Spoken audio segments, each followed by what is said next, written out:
Bonjour tout le monde, j'espère que vous avez passé des vacances reposantes. On va justement, pour se remettre dedans, on va procéder à certaines démonstrations. Donc ici, ça va être la démonstration qui concerne la démo 24 en chimie. Donc, c'est la représentation de l'équilibre chimique. Sauf que pour représenter l'équilibre chimique, on va utiliser un moyen physique, c'est-à-dire des démonstrations plus au plan physique, okay? Parce qu'ici, il n'y aura pas de réaction chimique. Mais les démonstrations que je vais vous faire là vont vraiment servir à vous faire comprendre qu'est-ce que sera l'équilibre chimique un petit peu plus tard. Donc, on va procéder, la première chose qu'on va faire, c'est de distinguer un objet à l'équilibre statique d'un objet à l'équilibre dynamique. Bon, c'est en quoi ça consiste, ça, un objet à l'équilibre statique? Ben, c'est tout simplement un objet, peu importe de quelle façon je vais le déposer sur le plan ici, c'est un objet qui va rester immobile. D'accord? Peu importe si c'est des composantes intérieures ou des composantes extérieures, ce qui est important, c'est que toutes les pièces qui assemblent l'objet, qu'ils soient tout simplement immobiles. D'accord? Bon, ça, là, il y a une foule d'exemples que je pourrais vous donner, entre autres le crayon. Bon, le crayon, je l'ai mis debout, mais j'aurais pu le mettre couché aussi. J'aurais pu prendre un livre également. Ce qui est important ici, est-ce que l'objet bouge par rapport à un axe, un point ou une référence extérieure? Ben, c'est non. Dans ce cas-là, il est vraiment immobile. D'accord? Je vais vous donner un autre exemple aussi. Si on prend l'affiche qui est apposée, d'accord, qui est à l'aide d'une punaise, que j'ai fixée sur mon tableau blanc, d'accord?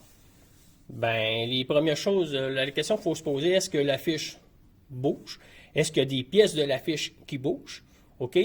Pour lui permettre de demeurer immobile, ben, dans ce cas-là, c'est non. Toutes les pièces, il n'y a rien qui bouge là-dedans.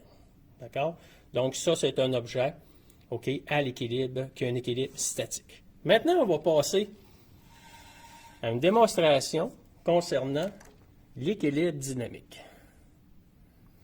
Bon, la pièce ici que je vous présente, ben ça, je pense que vous avez pas mal toutes déjà joué avec ça lorsque vous étiez jeune, d'accord? C'est ce qu'on appelle une toupie. Donc, vous avez tout simplement un disque. Bon, ici, là, j'ai vraiment été avec les moyens du bord, là. Et je pensais avoir des toupies dans mon laboratoire, mais ça a bien de l'air, lorsqu'on a fait le ménage, ils ont pris le bord. Fait que, gardez un disque d'une certaine masse. Puis, j'ai réussi à garder, là, à l'intérieur, de lui mettre une vis, là. D'accord? Fait que, on va tout simplement regarder, voir. On va faire la démonstration. Bon, vous savez qu'est-ce que ça va donner? Vous avez tout joué avec ça, là. D'accord? Je vais essayer de ne pas manquer mon coup. Au pire, je vais me reprendre. Bon, comme ça.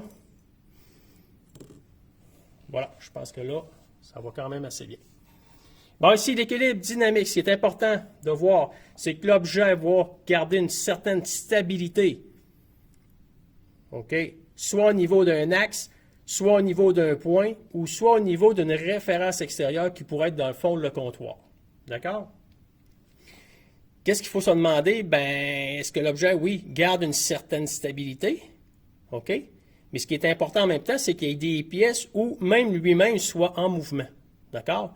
Je pense que c'est assez évident dans le cas de la poulie ici. Je vais recommencer. J'ai comme manqué un peu mon coup.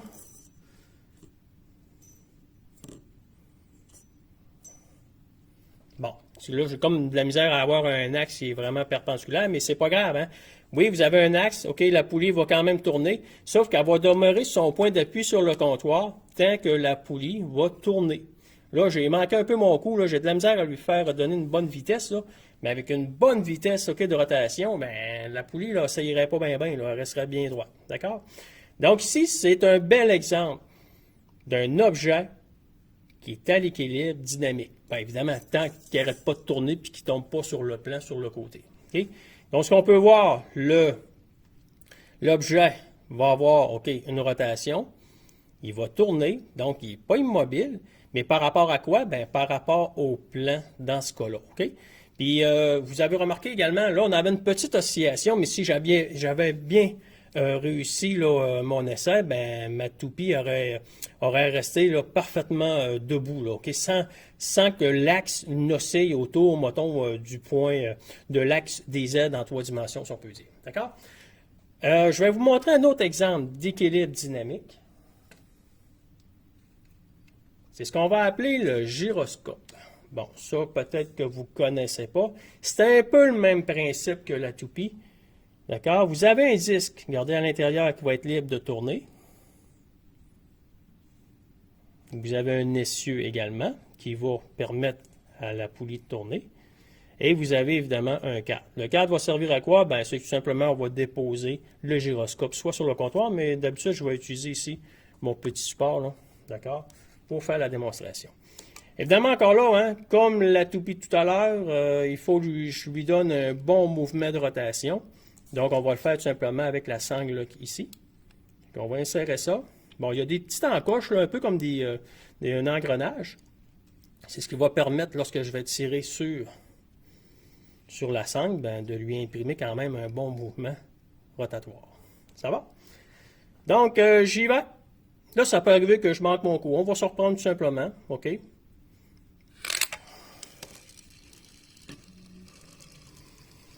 Donc, ça, c'est le même principe que la toupie tout à l'heure. Hein. Vous avez un mouvement cinétique qui est conservé, hein, tant que la rotation ne diminuera pas trop. Donc, ce qui va permettre à l'axe, OK, du gyroscope. Au début, hein, on voyait, là, ça ne tournait presque pas. Là, évidemment, la rotation commence à diminuer. Évidemment, ben, on commence à avoir un plus grand angle dans l'axe vertical du gyroscope. Là, évidemment, ben, on perd beaucoup de vitesse parce qu'il y a quand même de la friction, hein, sur l'essieu. Et si on n'avait pas de friction, parce que ça, regardez, c'est un objet là, à peine de 20-30 $, mais si on avait un vrai gyroscope, presque aucune friction, on serait capable de garder ce gyroscope-là verticalement pendant quelques minutes. D'accord?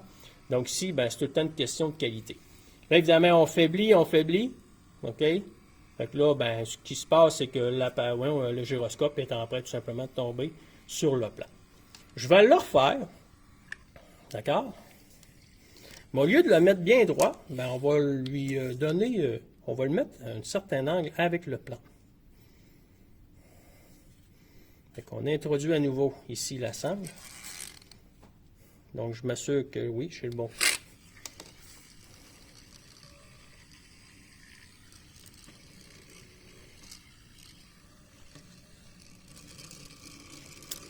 Bon, ici, regardez, on a quand même une stabilité. Hein. Oui, il tourne comme ça, mais si on mesurait l'angle par rapport à la normale, ça serait pas mal de tendance. Si je lui force un peu, je change son angle, regardez, oui, je suis capable de changer l'angle. Ça n'empêche pas que l'objet, le gyroscope, va quand même demeurer en mouvement et conserver, entre guillemets, son angle par rapport à la normale. Donc, on a quand même ici une stabilité dynamique. Okay? C'est ça la différence. Un objet à l'équilibre dynamique va soit être lui-même en mouvement ou avoir des pièces internes ou externes qui, eux, vont être en mouvement. Ça va permettre à l'objet de garder une certaine stabilité. Là, écoutez, des objets, là, on pourrait en nommer, il va y avoir des questions tout à l'heure qui va suivre la démonstration que vous allez faire avec M. Yves. Il y a plein d'exemples que vous allez pouvoir donner. Entre autres, moi, je vais vous en donner un. Le système planétaire, hein, on a le Soleil, on a les planètes qui gravitent autour. Bon, ça fait des milliards d'années que c'est comme ça. Les planètes, avec la gravitation, okay, avec le Soleil qui est une masse très imposante, les attire. Okay, il va tout attirer les planètes vers lui. Fait que dans le fin de compte, les planètes vont faire des mouvements de rotation. Puis au bout de la ligne, ben, on a quand même une stabilité qui perdure depuis, comme j'ai dit tout à l'heure, des milliards d'années, puis ça va perdurer encore des milliards d'années. Fait que ça, le système planétaire, le système solaire, je veux dire, on peut appeler ça aussi un équilibre dynamique. Donc voilà pour cette démonstration. Bye!